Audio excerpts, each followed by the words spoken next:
देख यही भिडियो रे आमे कोण मानकर प्रकार देखिबा।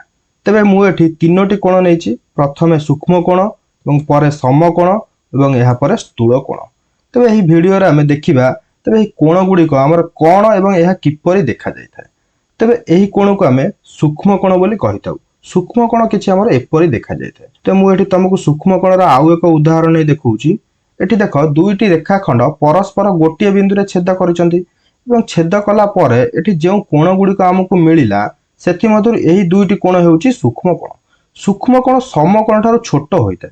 तेबे समकोण हमर किपरि देखा जायथाय? ते देख समकोण रो दुईटी रश्मि प्रथम रश्मि एपरि एवं द्वितीय रश्मिटी हमर एपरि होइथाय। अर्थात ए दुईटी जाक रश्मि सीधा होइतांती। जदि यह भूमि हुए तेबे यह उच्चता हेबो, जदि यह भूमि हुए तेबे यह उच्चता होइताय। तो एठी देख सूक्ष्म कोण को आमे एपरि दर्शाइले किंतु समकोण को आमे किछि एपरि दर्शाइथौ। यार अर्थ हेउछि एही कोणटी समकोण अटे। तेबे मु एठी तुमको समकोणर आउ एक उदाहरण नै देखौछि। एठी देख दुईटी रेखाखंड परस्पर गोटिए बिंदु रे छेद करचंती एवं छेद कला परे एठी जेउ कोण गुडी को हमर मिलिला ए सबु जाक कोण हेउचंती समकोण। तेबे समकोणर परिमाण 90 डिग्री होइताय। सूक्ष्म कोण समकोण ठारू छोट होइताय, तेणु यार परिमाण 90 डिग्री रु कम हेबो। ठीक अछि।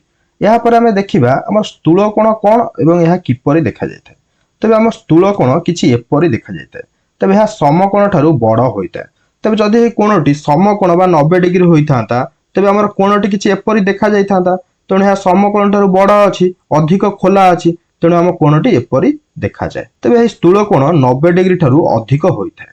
तेबे एठी मु तुमको स्थूल कोणर आउ एक उदाहरण नै देखौछि। एठी देख दुईटी रेखाखंड परस्पर गोटिए बिंदु रे छेद करिसंती एवं छेद कला परे एठी जेउ कोण गुडी को हमकु मिलिला सेथि मधुर एही दुईटी कोण हेउछि सूक्ष्म कोण, जोटा कि हमें एठी प्रथमे देखिथिले एवं एही दुईटी कोण हेउछि हमर स्थूल कोण। तबे एही दुईटी कोण मध्ये एठी स्थूल कोण हेबे। ठीक अछि।